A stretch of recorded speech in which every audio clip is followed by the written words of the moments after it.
Welcome back to Sid Meier Civilization 6 preview build.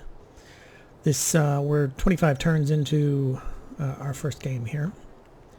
And as I said before, it is a preview build. So that means that not everything is available in the game. Only about half of the playable civilizations are there. Specific restrictions on what size world you can have. The difficulty is on Prince, which is normal, which probably means that there will be a horrible defeat somewhere along the lines. And there was also, as we saw from the first video, sometimes a glitch may appear, which is what has happened in this case as well. My save files got corrupted and I screwed up. And that's on me.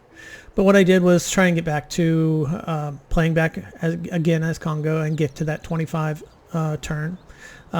Instead of having two civilizations or two city-states that we've seen before, there's now one. And he's over here in Brussels, and he wants me to construct a campus. But we're still exploring. We still have not seen anybody else. We're still trying to build our civilization out from our capital here. And so we'll continue on. Our scout is over here to the west of my capital. And he's just been exploring. It seems like there's a lot more forest and rainforest in this particular setting. So that's something to keep in mind a little bit later on. We're going to set him to automatically explore. And he found a tribal village. There. So we'll send him over there eventually to go get that. My warrior has been doing battle with some barbarians and has been successful. We're going to let him fortify and get healed up. But we do have the opportunity to choose a unit for here. Let's see, what are we going to do? We have our slinger, which is protecting us.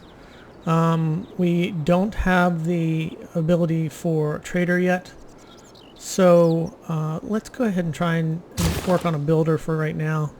That'll help us gain some additional resources and additional places that we can operate. We do have coffee up here, and we have bananas down here. Both are bonus resources and luxury resources, but those require additional technologies that we don't have yet, as well as a stone quarry, which we will have to research mining for that one as well. But we're good. We like that. We're gonna probably start clearing some of these forest areas out in an effort to make room for not only additional population but additional districts as well, once we get the opportunity to do that. May the forces of evil become confused while your arrow is on its way to the target. And a quote from George Carlin is always on the target. Getting archery lets us get that archer unit, which we can update our slinger for 0 gold, which is always good. If you can update for free, that's always a great thing. So now we have to choose a new technology. Our archer is done. We did see that we could use the irrigation to get access to 2 resources nearby, so we'll go with that one before we try and do anything else at this point. We're still alone, so we're not totally focused on trying to defend our lands or anything like that. So let's develop ourselves and see what happens. My scout has stopped. He picked up something from the tribal village. I don't know what it was because I wasn't there to see it. I kind of wish they would tell you in some fashion off to the side in case it happens off screen like this did. So we'll automate him again. Although I do notice just to the west of his location over here, in this area here, we can see the beginnings of a border. So that could be interesting a little bit later. We're just going to keep wading through these early turns and find out where we're going to go from here. Obviously, the archer's not going to go anywhere, so we're gonna make him settle down there and enjoy life for a little while in the capital. We have the opportunity to develop a formal trade route between 2 cities. A trader unit is required to establish such a route, which would be very beneficial for our economy. This advisor is letting us know that we've completed the foreign trade civic, which does allow us to have that trader unit, which we'll probably build next. That's the positive aspect of trade, I suppose. The world gets stirred up together. It will give us the trader unit. It also gives us a couple new policies we could explore at this point. One is an economic, which gets me +2 from all trade routes. And the other is a military policy, which is more geared towards naval units. And since I'm not on a coastal, in a coastal city, or have a coastal city, or on a coastline for that matter, I'm not going to be using that anytime soon. It also gives me the ability to have a joint war resolution against another civilization. For example, if I were to find 2 other civilizations and 2 of us wanted to gang up on one, this is something that I can propose during discussions with my friend civilization, not my enemy, obviously, because I don't want him to know I'm coming. We get to choose a new civic at this point. I'm going to go with mysticism because not only does it help me get along in my search for faith, it also provides me with opportunities to build wonders. And wonders, obviously, as anyone knows from civilization, are great works of magnificent buildings, statues, monuments. They're just the great wonders of the world. But the animation for building those is actually pretty cool, and we'll get to see that hopefully very soon.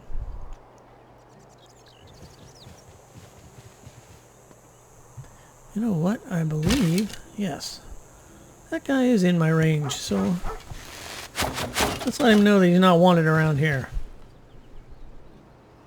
Definitely weren't going to kill him in one shot, but now he's wounded. If he decides to come back around, we'll have words. Probably, nothing great. So my builder is ready. There's really nothing for him to do at this point. So let's just put him to sleep for now, but I have him handy for when an opportunity does arise. I'll get to make that trader now, which will help me along the way. Going to put my archer back to fortifying up in the city.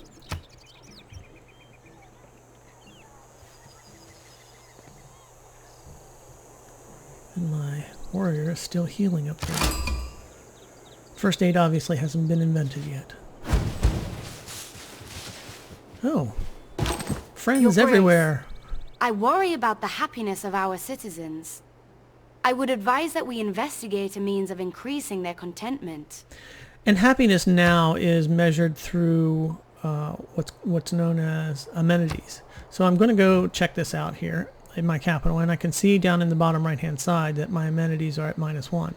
Now amenities are luxury resources. I can also gain them through trade. I can gain them through negotiations with other civilizations. Sometimes I can get them even through building particular wonders of the world. I'm planning on getting the irrigation, which will help me gain the coffee luxury resource. So I'm pretty confident that I'm not going to have a problem with them revolting on me anytime soon. So we keep that in mind. But it's not a worry. We also have found a new city-state, and that's what that border was. Laventa. Laventa is a religious city-state, so that will help me. And because I found him first, I get #1 envoy with him. He wants me to construct or recruit a great merchant. We'll be doing that sometime soon, but not right away. And there are barbarians, obviously, at the door. So let's see if we can finish off this guy here. Zoom in so we can get you can see the puppy standing there, and puppy does not get hurt. Puppy joins the forces of good, repents in his evil ways, and is now living the life of luxury in my capital, just because that's how I roll. My warrior's ready to take a stab at some people. I'm going to bring him down here because these 2 barbarian warriors here and here obviously came from somewhere in the south. So my guess is that there is a barbarian outpost somewhere to the south of me.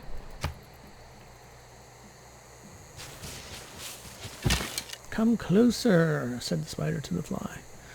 The warrior's damaged and not really sure what he's hoping to accomplish here, but he does have some protection from the rainforest. He has a defense modifier of 6, but I've got plenty of arrows, so we'll just keep taking pot shots at him from the safety of my buildings.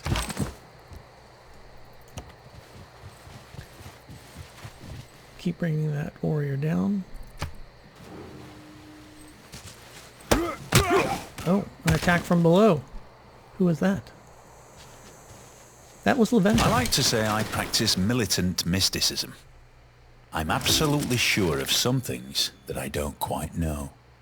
Mysticism will give me the opportunity to build an oracle wonder, which helps me get great persons. For example, that great merchant that somebody wanted.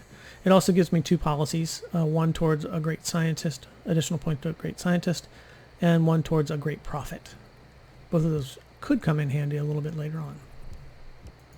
I'm not going to change My anything. liege, we have an envoy at our disposal. We can use the envoy to gain favor with the city-state. Becoming friendly with a city-state neighbor can be greatly beneficial to our civilization. And envoys are The periodic. number of faithful has grown, and it is time for us to define our beliefs. Let us choose a pantheon to worship.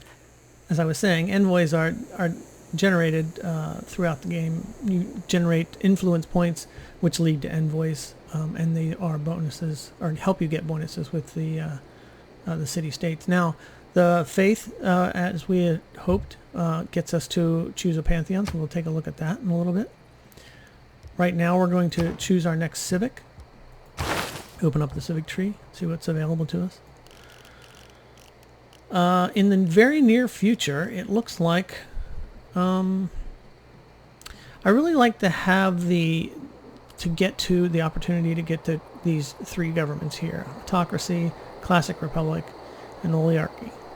I may be pronouncing that wrong. So I'm going to go ahead and click on political philosophy because that's where I want to end up. But because I haven't built the prerequisites to it, it's gonna take a little bit of time. I've got to go through, build craftsmanship first, then early empire, then state workforce before I can get to political philosophy. But I'm okay with that. I'm okay with that at this point. I'm gonna choose my pantheon now, and pantheons give you additional bonuses towards different resources, different culture, production, science, faith. They can also help with amenities. If you have particular, and most of the times it's geological or environmental influences. For example, the stone circles, you get +2 faith if you develop quarries. The goddess of the hunt is +1 faith, or +1 food for camps. If you have particular resources nearby, oral tradition or goddess of the festival is also good. God of war here, no Kratos involved. Sorry to hear that. God of healing if you expect to go into battle a lot. Right now, I'm going to choose fertility rights because I'd like to see the growth of my cities expand a little bit faster than what they have been doing. So we'll find that. Now we're going to need a great prophet to start a full religion, so that's something we'll keep in mind, and something that we can probably work towards through either a wonder or through building up our faith. The archer is going to fortify. My trader is now ready to go. My trader can go to Brussels at this point for some reason, probably because we haven't found a good way to get there yet. He can't build a good road to get to Leventa. So Brussels right now is our only choice. And when I say build a road, one of the things that in previous civilizations your workers or your builders could be used to build roads between cities and between city-states. In this game, the actual traders themselves build the road as they go. And as the game progresses, that road becomes more and more efficient. It starts out as basically a dirt road, one of the ancient roads, progresses along as your age of the game progresses along. One of the disadvantages, though, is that the traders and builders and settlers all can be just snatched up. They can be stolen. So what you want to do sometimes is be careful about where you're making your route go. As we can see here, this route is going right by this warrior. So I want to, more likely than not, try and clear out as much as possible between me and Brussels and keep that area as clear as possible so that a random barbarian or enemy unit can't come down and destroy my trading route with Brussels. So what we're going to do is, let's see, what will we do? Still, you know what, let's go ahead and build a new settler. Let's see if we can't expand out in that area and maybe do some help there.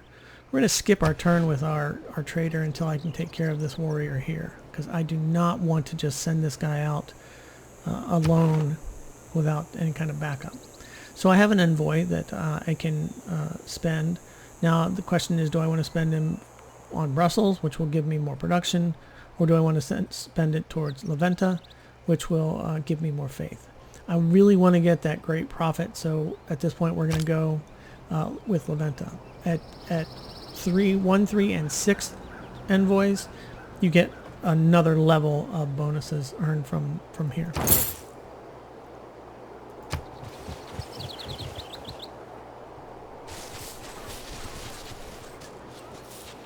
I was really hoping that that warrior was going to come up and take care of that guy for me. But that's okay. We'll figure it out. I am going to walk him over here, kind of threaten him a little bit. I'm still not comfortable with starting him out yet. And I'm also going to send out my archer because I really need to get rid of this guy. And as I'm looking at the map, I also noticed that in the northern area up here, there is a barbarian outpost, which means that I'm probably, once I get done with this warrior, I'm probably going to need to go up there and take care of that. And hopefully my settler will be ready to go and start a new city, and I can start it somewhere in that area to kind of keep that area clear of barbarians. So we'll see what happens.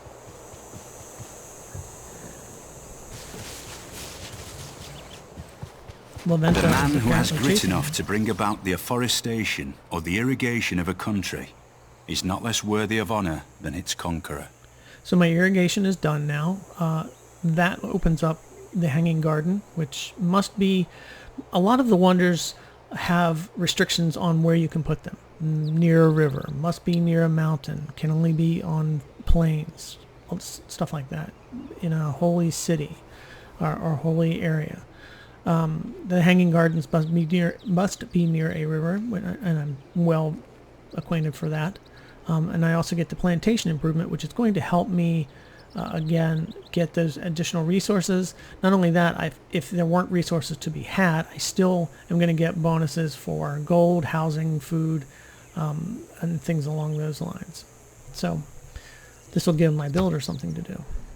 And let's wake him up. And as you can see, when you click on the builder, you will get little helpful recommendations about where you can go. You can build a plantation here, which accesses the coffee. If you wanted to just build a farm, which will help provide with food and housing, you can do that in the open plain. Come down here to the banana and build a plantation there. So what we're going to do is go up here. And eventually we'll work on our coffee here, just because, we need that caffeine. Stay awake. Hopefully we can finish this guy off here. No problem.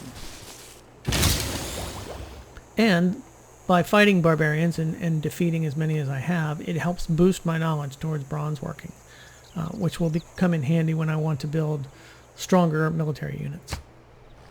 I'm going to move the archer back into the city. It's a thing, I know. Some people think it's a little weird, but it's a thing for me. So now I feel pretty comfortable sending out my trade unit. And in this particular in this particular trade agreement, I'm with Brussels. I'm going to get +1 on my production and 3 gold from them as well. So, in addition to bringing riches to our civilization, this trade route will gradually develop roads between our cities. Roads allow our units to no longer be impaired by the difficult terrain through which they pass. And when she talks about difficult terrain, she's talking like forests or rainforests or rocky areas, because those cost a little extra to move through. Getting the trade route has boosted my knowledge towards currency. Money is good. Money makes the world go round, right? And it's time to get a new technology. Where do we want to go? You know, I'm really keen on the Stonehenge, because that will grant me a free great profit if I can build it quick enough. I can also build a shrine in a holy site district, and we'll develop those. We'll talk about those a little later on. So, but right now we're going to go for astrology to see if I can get. It's a shortcut. That way I don't have to worry about trying to build up enough faith, which takes a little longer. We'll see what happens.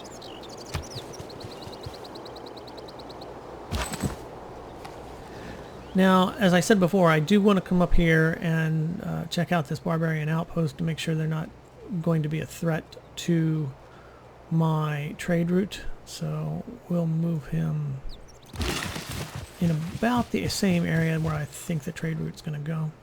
My builder is now ready. It gives you options for what you can do in these, what your builder could possibly do in different areas.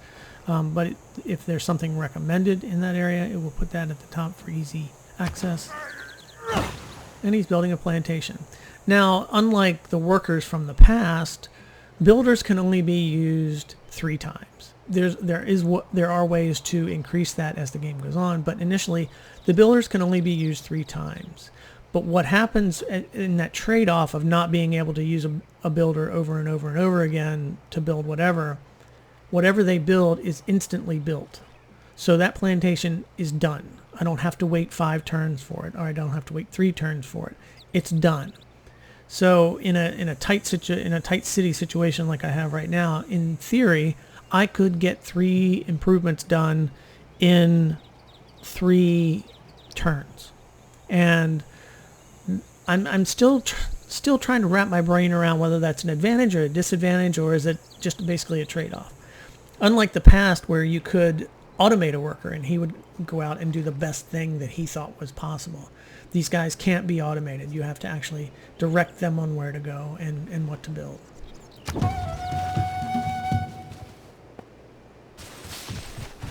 We discovered another tribal village. Let's find out where that is. Oh, right there. So we'll send our scout over there. And they've given us additional knowledge on the wheel. Why they're not driving cars, I don't know. We now have a unit available for promotion, and it's the scout. And as I said in the first video, scouts now get experience for going out and discovering things. It's not just combat where they can get their experience, but when they go out and find the additional villages or they find a natural wonder, that gives them experience because that's what scouts are supposed to do. Checking out the promotions for scouts, the first 2 are about terrain movement. Rangers, they can become rangers and get through the woods and rainforest without any problems. Or we can choose alpine, which is faster movement on hill terrains. As we saw before, the woods and rainforest seem to be prevalent at least up around where my city is. So we're gonna go with that. My builder is ready to work again. I am going to send him over here and let's build a farm.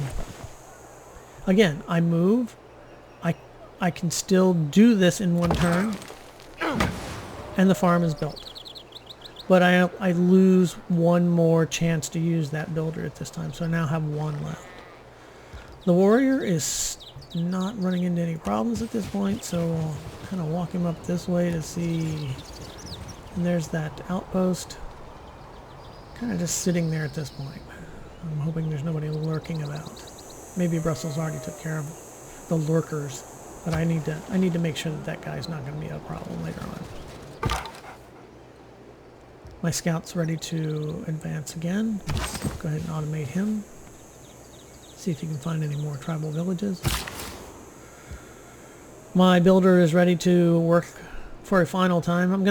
It's gonna take me a couple turns to get down here, but I'm gonna go down and get that banana resource. And my warrior is ready to go. We're gonna move him up and get him in a position where he can attack the outpost. Meanwhile, my trader is feverishly building roads.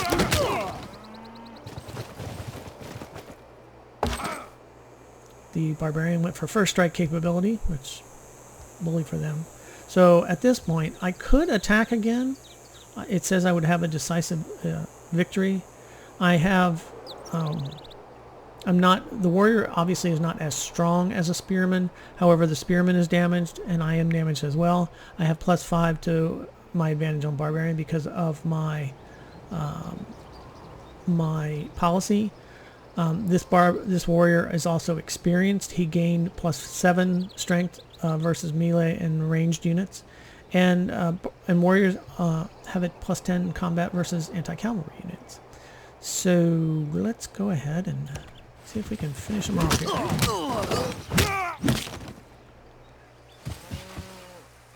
And we did. We got 45 gold out of that one, but we destroyed that encampment. And I feel pretty good about the safety of my trade route now. And having said that, I'm probably going to get ambushed by somebody, because that's just how it goes. The builder's ready to build his third and final. He's going to build a plantation here, which will give me +1 gold, but it also gives me access to the bananas.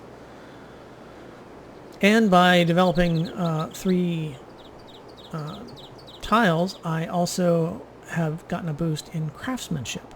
So that'll be something. Without craftsmanship, inspiration is a mere reed shaken in the wind. And not only did I get a bonus from that, it actually helped finish it off. So that's pretty cool.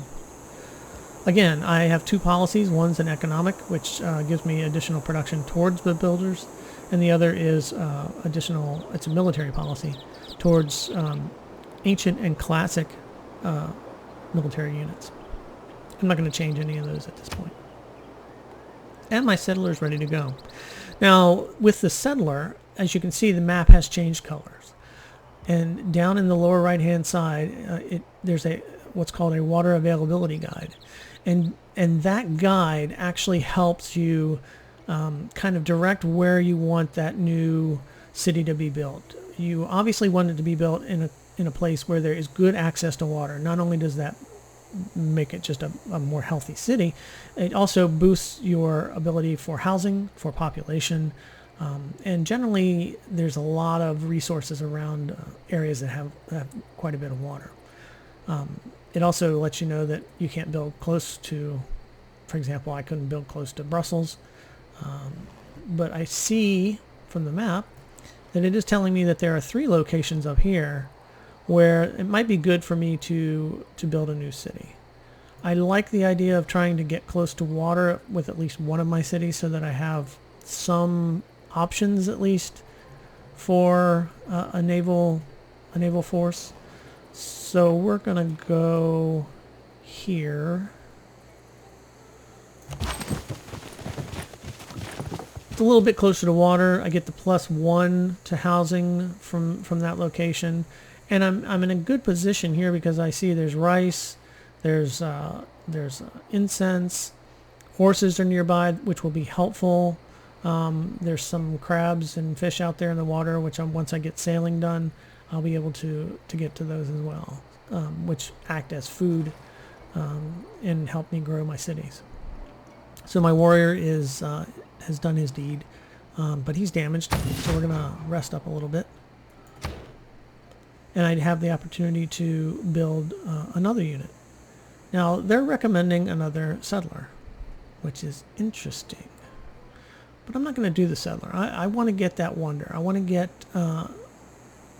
wonders. Not only give you whatever advantages that they inherently do, but they also help with your score. And once the game gets to its turn end, if nobody has met any of the conditions like science or religion or anything like that, then the winner is determined by score, and wonders play heavily into your score.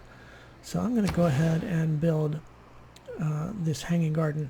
Now, the hanging garden, as you saw, needs to be near a river. Right now I have one tile available that can support that. It also is telling me that I could put it here, but I don't own that tile. It does give me the option to build or to buy that tile. And I think I'm going to do that. I think I'm going to buy that because I don't want to lose these 3 food here where I've built a farm. I'd rather do it in some place where I haven't built anything yet. There may come a time when I make the opposite decision where I don't care so much about the food. I just need it to be in a particular spot. And that's something that you weigh checks and balances as the game goes on. What's best for your civilization at that time, but also what's best for you 5, 10, 15, 20 turns down the road. Where do you want your civilization to be headed? So we're just kind of wading through some turns right here while everybody gets into their respective positions.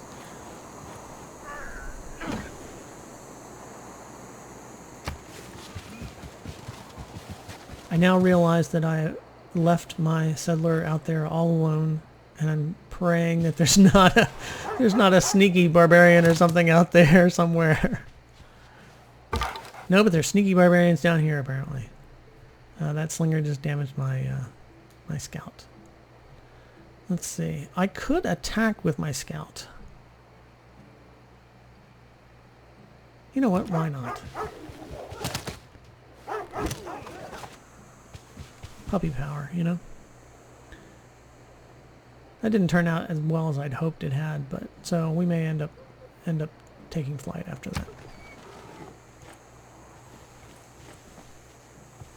So it looks like my trader has reached Brussels, which is good. And as I said before, the trade routes are timed. So I believe it's about 8 turns.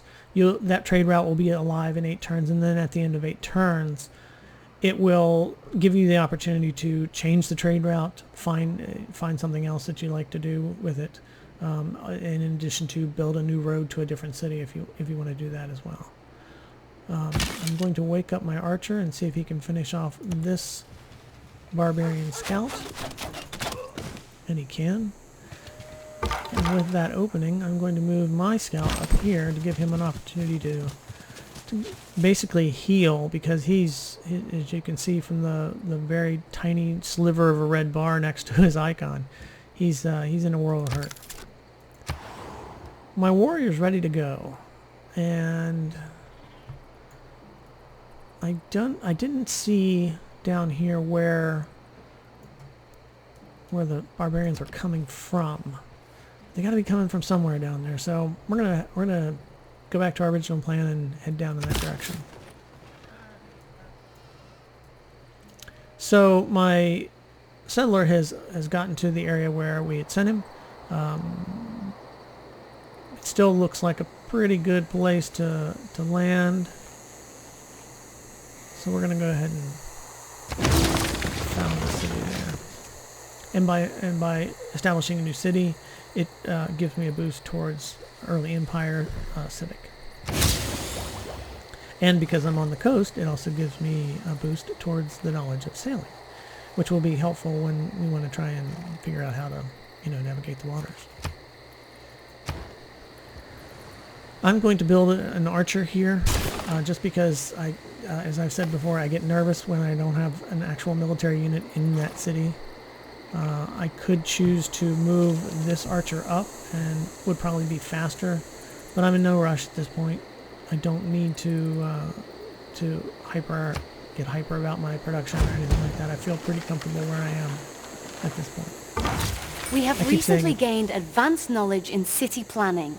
Creating districts in our cities can be much more powerful and lucrative than simple improvements like farms and mines.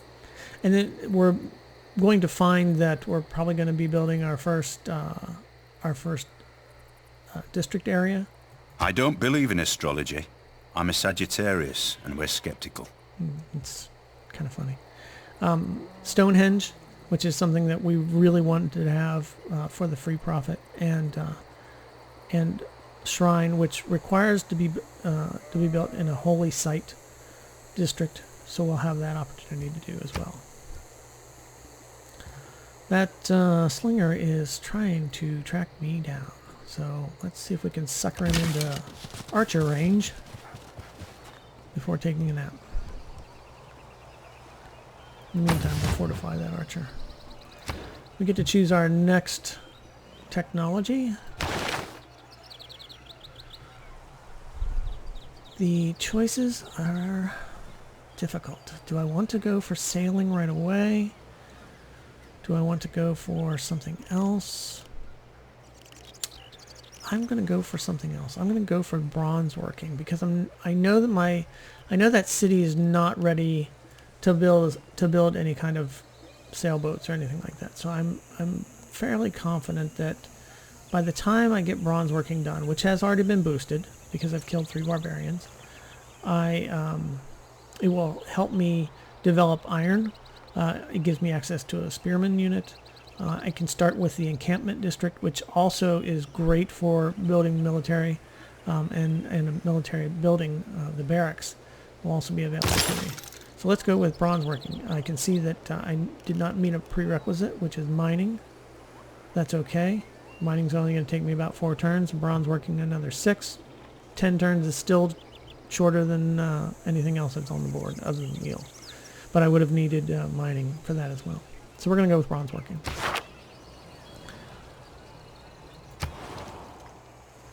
We have barbarians approaching our city up here to the north.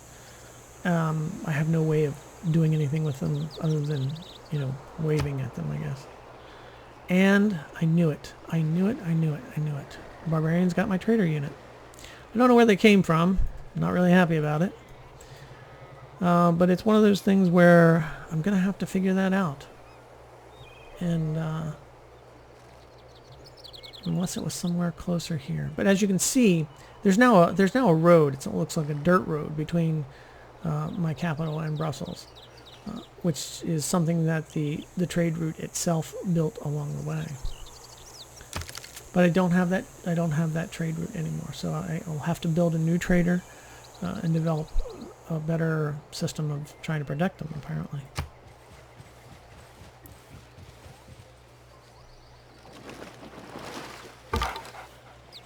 So my scout definitely needs to heal up, and he's fairly protected now.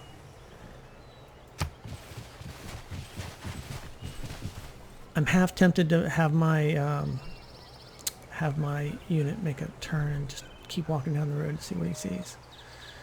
It would be interesting to find out whether there's another unit or another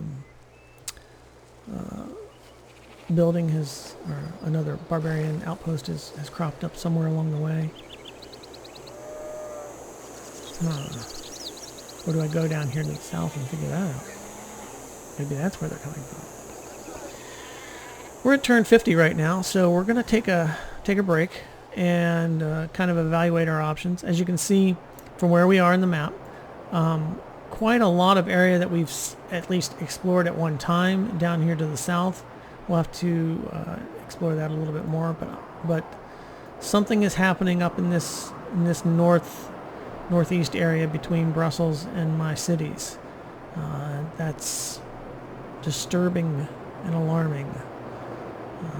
But we have found 2 city-states. Still have not found any other civilizations, though. There are 3 others out there. We're on the tiny map, so there's 4 total. But there are 3 others out there somewhere. I just hope that they're not, going to be superpowers by the time I find them. I hope you've enjoyed it so far, and look forward to talking with you again next time. Thank you.